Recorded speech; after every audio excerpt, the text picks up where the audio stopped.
புத்தகங்களில் படித்த பாடங்கள் நினைவிருக்கிறதோ இல்லையோ, வாழ்க்கையில் பட்ட கஷ்டங்களின் மூலம் கற்றுக்கொண்ட பாடம் ஆயுள் இருக்கும் வரை மறவாது. அன்னலட்சுமி மிகவும் பக்தி நிறைந்த மனமுடைய பெண். சிறு வயதிலிருந்து அவள் படிக்கும் புத்தகங்களில் கூட சாமி படத்தை வைத்திருப்பாள். அவள் செல்லும் வழியில் கோயில் இருந்தால் உள்ளே சென்று கைகுப்பி வணங்காமல் இருக்க மாட்டாள். தெய்வத்தை உணர்வதுதான் அவள் மன ஆறுதலின் உச்சமாக இருந்தது. அவள் வாழ்வது ஒரு சிறிய கிராமம். கோயில் புண்ணிய காரியங்களில் அன்னலட்சுமி தன்னை முழுவதுமாக ஈடுபடுத்திக் கொள்வாள். மற்றவர்கள் என்ன சொன்னாலும் அமைதியைத்தான் பதிலாக தருவாள். சில நேரம் அடுத்தவர்களின் கடினமான பேச்சுக்கு அவள் கண் கலங்குவதும் உண்டு. அன்னலட்சுமியின் குணத்தைப் போலவே அவள் தாய் பேச்சியம்மாளும் அமைதியான சுபாவம் கொண்டவள். தெய்வ நம்பிக்கையிலும் அதிக ஈடுபாடு கொண்டவள். அவள் தெய்வத்திற்கு என்னதான் தொண்டு செய்தாலும் அவளுடைய வறுமை அந்த கடவுளுக்கு தெரியவில்லை. அவளுடைய அம்மா பேச்சியம்மாளின் நோயும் தீரவில்லை. மருத்துவர் கொடுக்கும் மருந்தை விட இறைவனை வேண்டுவதில்தான் அதிக நம்பிக்கை உண்டு இருவருக்குமே. ஒரு கட்டத்திற்கு மேல் அவர்களின் வறுமையும் பேச்சியம்மாளின் நோயும் அதிகமாக பக்கத்து டவுனில் இருக்கும் அரசு மருத்துவமனையில் தன் தாய் பேச்சியம்மாளை சேர்த்த பிறகு அங்கு வரும் சிறு சிறு செலவுகளுக்கு என்ன செய்வது என்று தெரியாமல் கண்ணீர் விட்டபடி அம்மாவின் அருகில் நின்றாள். அங்கு அன்னலட்சுமி அழுவதை பார்த்து சிலர் அவள் கண்ணீருக்கான காரணத்தை கேட்ட பின்பு அவளுக்காக கவலைப்பட்டனர். அதில் ஒரு சிலர் அவளின் கை செலவுக்கு சிறிதளவு பணமும் கொடுத்தனர். அவர்கள் கொடுத்த பணத்தை கூச்சத்துடன் பெற்றுக்கொண்டாள் அன்னலட்சுமி. ஆனால் அதில் ஒரு பெண் மட்டும் வந்து அன்னலட்சுமியிடம், ஏமா கஷ்டமா இருக்கேன்னு அழுதா எல்லாம் சரியாயிடுமா? நம்ம வேலைக்கு போய் சம்பாதிச்சாதாமா நம்ம கஷ்டம் தீரும். இப்போ என் புருஷனை எடுத்துக்க, பெரிய குடிகாரன். எத்தனையோ நாள் என் புருஷன் மாறிடுவான்னு நினைச்சு அழுதுகிட்டே வீட்டில் உட்காந்துருந்தேன். ஆனா என் கஷ்டம் தீரலை. வீட்டுக்குள்ளே இருந்தா ஆகாதுன்னு வெளியே வந்து வேலை தேடினேன். நான் படித்த படிப்புக்கு பெரிய கம்பெனிலையா வேலை கிடைக்கும்? 4 வீட்டில் பாத்திரம் தேய்ச்சி தான் என் பொழப்ப ஓட்டிக்கிட்டு இருக்கேன். என் புருஷன் இன்னும் திருந்தலை. ஆனால் நானும் என் பிள்ளைங்களும் நிம்மதியாக சாப்பிட்றோம். அதே மாதிரி உனக்கும் ஒரு வீட்டில் வேலை வாங்கி தரவா என்று அந்த பெண் அன்னலட்சுமியிடம் கேட்கவும் அவள் தயக்கத்தோடு தலையாட்டினாள்.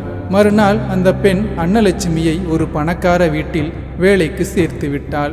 அந்த பணக்கார வீட்டில் சபலம் நிறைந்த ஆண் ஒருவன் இருந்தான். அவன் மனைவி நன்கு படித்தவள், பணத்திமிர் அதிகமாக இருப்பவள். அன்னலட்சுமி முதலில் வேலைக்கு சேர தயங்கினாள். பிறகு தன் தாயின் நிலைமையை யோசித்து பார்த்தவளுக்கு அவள் மனதில் இருந்த தயக்கத்தோடு அந்த பணக்கார வீட்டில் அரை மனதுடன் வீட்டு வேலைக்கு சேர்ந்தாள்.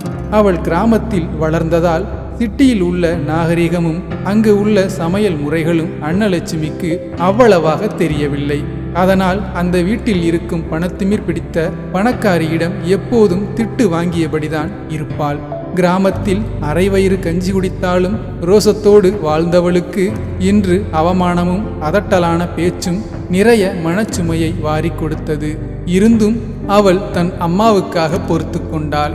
அந்த பணத்திமிர் பிடித்த பணக்காரி என்னதான் திட்டினாலும் அன்னலட்சுமி பொறுமையாகவே இருப்பதால் அந்த பணக்காரிக்கு அன்னலட்சுமி மீது சிறிது கரிசனம் பிறந்தது.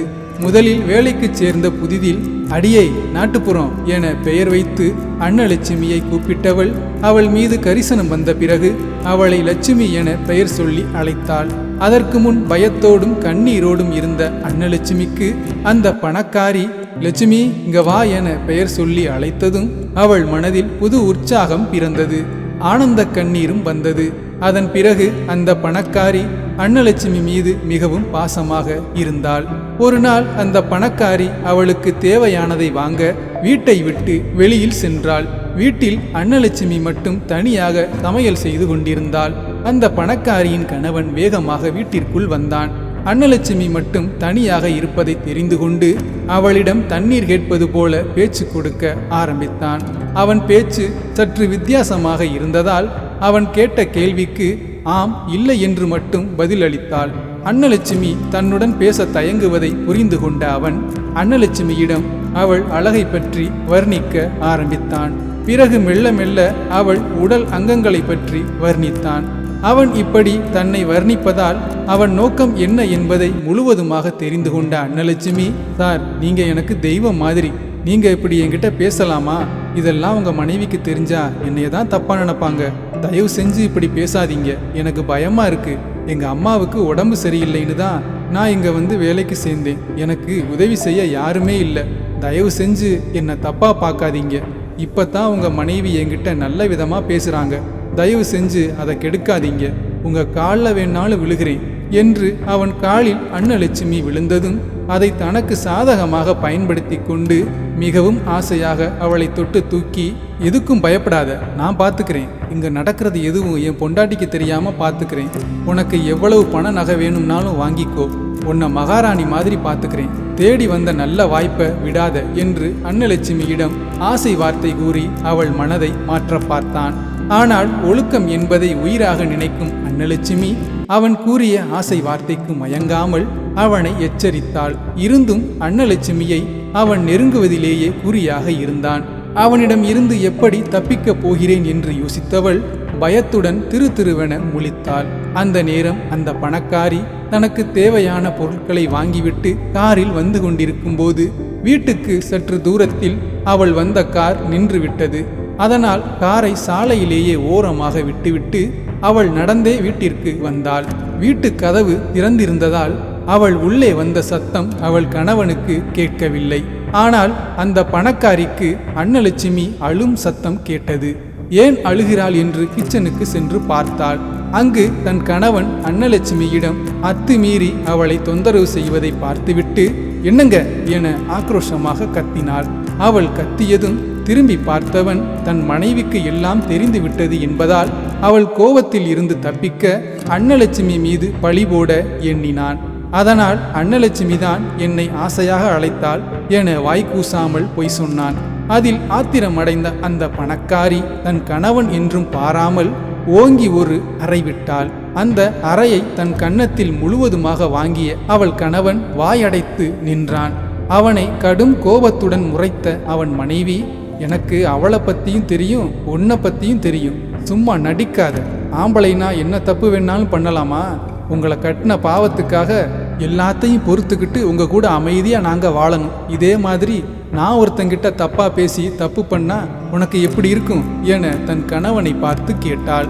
ஆனால் அவன் வாய் திறக்காமல் அமைதியாக நின்றான். ஆனால் ஆத்திரம் தீராத அவன் மனைவி, உன்னையெல்லாம் என் புருஷன்னு சொல்றதுக்கு அசிங்கமா இருக்கு, சீ தூ என அவன் முகத்தில் காரி துப்பிவிட்டு அழுது கொண்டிருந்த அன்னலட்சுமியை வா என அழைத்து அவளிடம், இங்க நடந்ததை யார்கிட்டையும் சொல்லிராதம்மா, எனக்கு ரொம்ப அசிங்கமா இருக்கும், என்னால வெளியே தலை நிமிர்ந்து நடக்க முடியாது என அன்னலட்சுமியிடம் அந்த பணக்காரி கெஞ்சினாள். அதற்கு அன்னலட்சுமியோ, நான் யார்கிட்டையும் சொல்லலாமா, நான் எங்க ஊருக்கே போறேன் என அழுதாள்.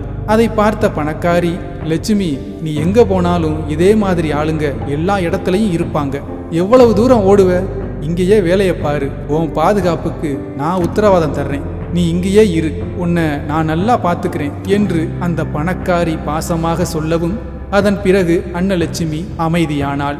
அன்னலட்சுமியின் அம்மாவுக்கு கொஞ்சம் உடல் நலம் தேறியதும் அவளை அழைத்து வந்து தன்னுடனே வைத்து கொண்டாள் அந்த பணக்காரி. அம்மா மகள் இருவருக்கும் தனியாக ஒரு வீடு வாடகைக்கு எடுத்து இருவரையும் தங்க வைத்து பார்த்து கொண்டாள். அன்னலட்சுமியின் தாய் திடீரென இறந்து போக அன்னலட்சுமி மட்டும் தனிமையில் இருந்தாள்.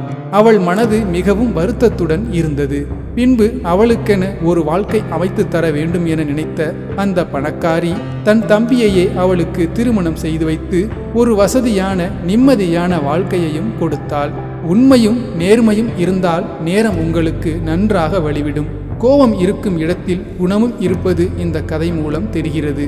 இந்த கதை உங்களுக்கு பிடித்திருந்தால் தயவு செய்து சப்ஸ்கிரைப் பண்ணுங்க, சப்போர்ட் பண்ணுங்க. நன்றி.